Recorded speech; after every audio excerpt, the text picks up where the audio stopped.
Hey everyone, welcome to my channel. So I saw this in the news a couple days ago and I could not believe what I was reading. Did this really happen? It did, unfortunately. So when I first saw it, I was thinking, what a disgusting, vile pervert. How did he think he could get away with this on a plane? Well, there's more to the story. It doesn't make it much better. I'm sure this poor girl's going to be traumatized for life, but let's take a look and see how this happened. It was the red-eye flight from Las Vegas. Pretty much everyone on board was sleeping. One woman in the back was woken up in the most disturbing way. I've never been more ready to come back home until the end. Detroiter Alicia Beverly could not wait to get back, ironically, from Sin City. It's just a girls trip. I was with my sister.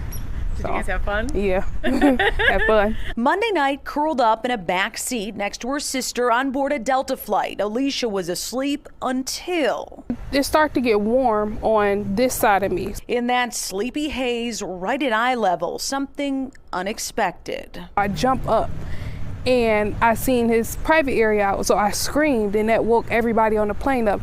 By the time I actually looked at him and I see him shaking himself off, I'm like, this man just peed on me. Her scream getting the attention of an off-duty officer on board. In the midst of me doing all that, I looked, it was like a puddle of pee in the seat. Alicia says the officer rushed over, restraining the man who turned out to be a well-known pastor from North Carolina. Sources tell us the pastor had an apparent bad reaction to a sleep aid. He didn't say anything the whole time he was standing there.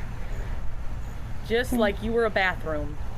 Yeah. Alicia sat in those wet clothes for hours before landing at Detroit Metro, where the pastor was taken into custody. He hasn't been charged yet. The FBI handles incidents in the air. They'll make a decision on charges. Meanwhile, Alicia is filled with anxiety. I left work yesterday because I couldn't stay, but I had to tell them why I needed to leave because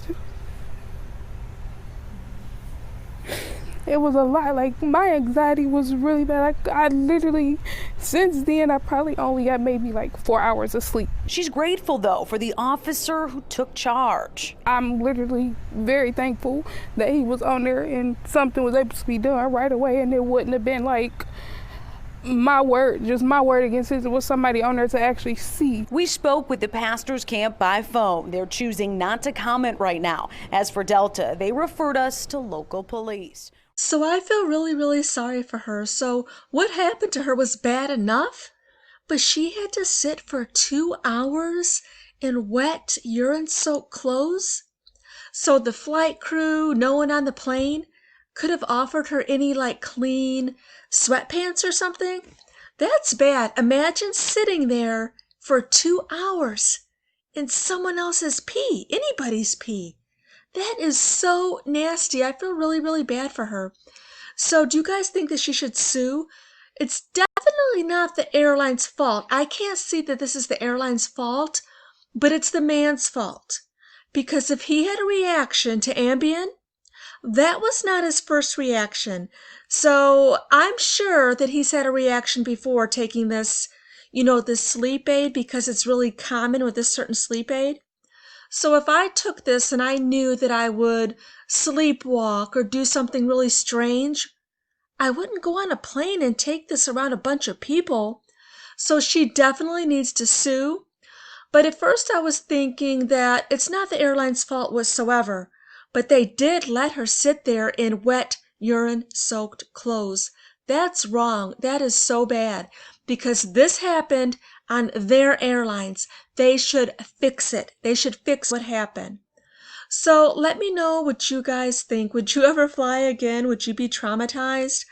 I don't know that I would sit there in those urine-soaked clothes. I would rather take it off and have a blanket around me or something. That is just plain nasty. Leave me a comment down below. Let me know what you guys think. Thanks for watching. Bye.